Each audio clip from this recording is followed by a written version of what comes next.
My name is Ankur sir. Ankur Srivastava. I am a English lecturer. आज आपको मैं tense पढ़ाने जा रहा हूँ। टेंस का सबसे पहला और क्या उसका मीनिंग है उसको समझते हैं। कुछ लोग अगवा बना के रखते हैं। टेंस मीन्स काल। काल मीन्स समय। समय को तीन भागों में बांटा गया, प्रेजेंट, पास्ट और फ्यूचर। टेंस का मतलब काल यानी वर्तमान। प्रेजेंट काल की बात करेंगे तो वर्तमान काल, पास्ट टेंस की बात करेंगे तो भूतकाल और फ्यूचर टेंस की बात करेंगे तो भविष्य काल।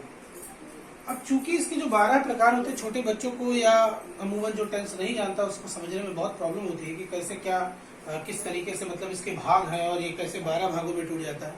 ये 12 भागों में नहीं है, इसका कुल 3 ही रूप है, बाकी इधर केवल 4 भाग है। और 4 भाग वो भी बहुत आसान है अगर उसके मीनिंग को समझ लिया जाए। बहुत ध्यान से आप देखिए, यहाँ पे लिखा हुआ इनडेफिनिट, यानी ये डेफिनेट का उल्टा है। अब जो बच्चे डेफिनेट की मीनिंग जानते हैं, डेफिनेट मतलब होता है निश्चित और इन का मतलब होता है अनिश्चित। यानी हम इसमें ऐसी बातें करेंगे जो अनिश्चित होगा। अब अनिश्चित में क्या हो सकता है? समय अनिश्चित हो सकता है, प्लेस अनिश्चित हो सकता है। कोई चीजें जो हमको पहले से पता ना हो, बिल्कुल क्लियर ना हो, कुछ ना कुछ उसमें अनिश्चितता की बात करेंगे तो हम उसमें इनडेफिनेट रहेंगे। फिर कॉन्टिन्यू वर्ड से बना है कॉन्टिन्यूअस। कॉन्टिन्यू का मतलब होता है लगातार जारी रहना, यानी इसमें हम जो भी बात करेंगे वो लगातार कहीं ना कहीं उसको हम चलता हुआ दिखाएंगे, ना तो खत्म न शुरू न खत्म। हम बीच की स्थिति की बात करेंगे जब काम गोइंग ऑन में रहता है, चलता रहता है। स्टूडेंट्स, फिर हम बात करेंगे परफेक्ट कॉन्टिन्यूअस टेंस की। परफेक्ट का मतलब होता है पूर्ण। विधिवत इसकी मीनिंग समझिए, नहीं तो टेंस बिल्कुल आपके लिए हवा बनकर रह जाएगा। परफेक्ट का मतलब होता है पूर्ण और कॉन्टिन्यूअस का मतलब होता है लगातार जारी रहने वाला। टेंस तो आप जानते ही हैं, काल। तो यानी पूर्ण भी हो, लगातार जारी भी हो और टेंस का मतलब काल भी हो। तो पूर्ण भी हो और लगातार जारी भी हो, यानी काम पूरा होने वाला होगा। इसमें बस कुछ ही समय लगेंगे, काम पूरा होने वाला होगा। जैसे हम एक एग्जांपल ले लेते हैं, राम 2 घंटे से पढ़ रहा है।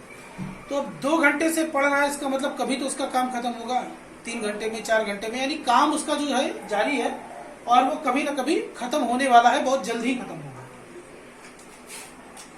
इसी उस शायद थोड़ा सा यहाँ पे हमें 4th वाला 3rd पोजीशन पे बता दें, कोई बात नहीं। अब इसको 3rd पोजीशन पे लेके चलते हैं। Perfect tense. परफेक्ट टेंस का मतलब होता है पूर्ण काल, यानी इसमें जब भी हम बात करेंगे, ये तीसरे स्टूडेंट्स है, इसको ध्यान दीजिएगा, थोड़ा सा उसमें काउंटिंग में प्रॉब्लम हुई। तो परफेक्ट का मतलब होता है पूर्ण होना। पूर्ण होना यानी इसमें हम काम पूरे होने की बात करेंगे। इसमें अमूमन बच्चों को पढ़ाया जाता है चुका है, चुकी है, लिया है, दिया है, गया, ऐसा।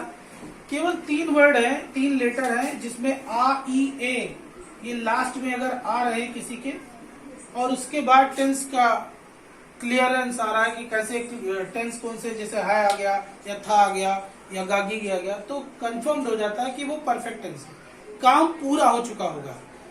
उसने पढ़ लिया है, यानी उसका जो पढ़ने का काम है खत्म हो चुका है। राम खाना खा चुका है, यानी राम के खाना खाने का जो काम था वो खत्म हो चुका है। तो इस प्रकार से स्टूडेंट्स ये बहुत बेसिक चीजें थी, इंडेफिनिट, कॉन्टिन्यूअस, परफेक्ट और परफेक्ट कॉन्टिन्यूअस। इंडेफिनिट की मीनिंग अनिश्चित, कॉन्टिन्यूअस का मतलब लगातार जारी रहना, परफेक्ट कॉन्टिन्यूअस का मतलब होता है पूर्णता की तरफ अग्रसर और परफेक्ट का मतलब होता है पूर्ण होना। ये टेंस के बेस है। अब इनको हमने एक बार किया क्या कि एक बार इनके साथ जोड़ा, present indefinite tense, present continuous tense. पढ़ना हमें चाहिए इंडेफिनिट, कॉन्टिन्यूअस, परफेक्ट और परफेक्ट कॉन्टिन्यूअस। फिर हम चले present continuous, present perfect continuous, sorry present perfect और प्रेजेंट परफेक्ट कॉन्टिन्यूअस। इसी प्रकार से फिर पास्ट को लेकर जाते हैं, past indefinite, past continuous, past perfect और पास्ट परफेक्ट कॉन्टिन्यूअस। फिर फ्यूचर को लेकर जाते हैं, future indefinite, future continuous, future perfect और फ्यूचर परफेक्ट कॉन्टिन्यूअस। तो इस प्रकार से स्टूडेंट्स आपको 12 टेंस बताए गए होंगे, 12 भाग टेंसों के, जिनको आप बहुत ही आसानी से, बहुत छोटे से ट्रिक के साथ सीख सकते हैं। अब बेसिकली मैं आपको प्रेजेंट इंडेफिनिट टेंस थोड़ा सा पढ़ा ही देता हूँ।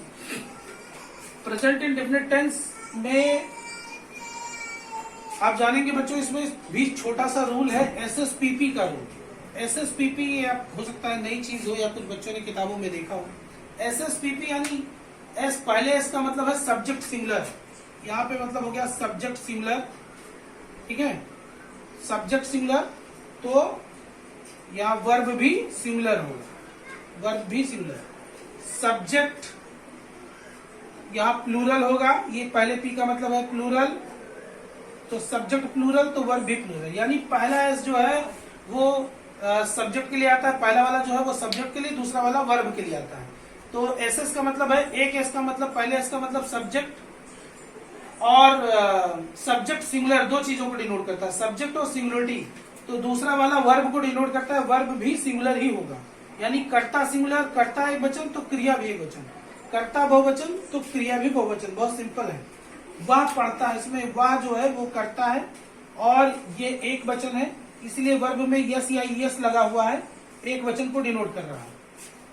यदि किसी क्रिया में यस या यस लग जाता है बच्चों तो वो सिंगुलर रहता है, जबकि किसी नाउन में यस या यस लगता है तो वो प्लूरल होता है।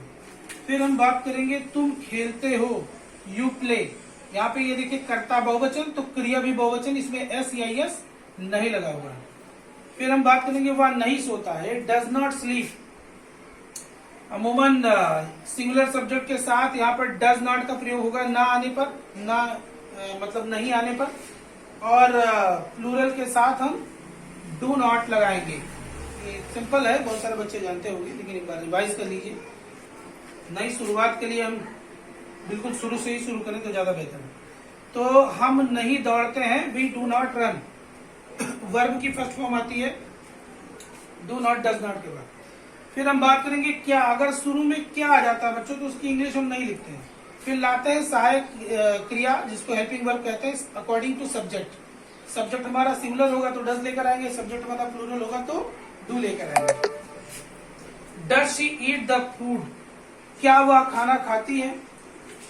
फिर एक लास्ट का बचा कि हम क्यों नहीं काम करते हैं। अगर बीच में क्यों आ गया तो उसकी अंग्रेजी हम शुरू में लेकर आते हैं वाई, वाई लेकर आए। फिर हम अकॉर्डिंग टू सब्जेक्ट लेकर आते हैं हेल्पिंग वर्ब, हमारा सब्जेक्ट बहुवचन था तो डू लेकर आए। Why do we not do our work, हम अपना काम क्यों नहीं करते हैं। इसमें भी बहुत सारी बातें अभी और बच्चे रह गई हैं, आगे मैं आगे की वीडियोस में आपको देता रहूंगा। और ये एक शुरुआत थी, धीरे धीरे मैं आपको बहुत सारी चीजें देता हूँ। Thank you to.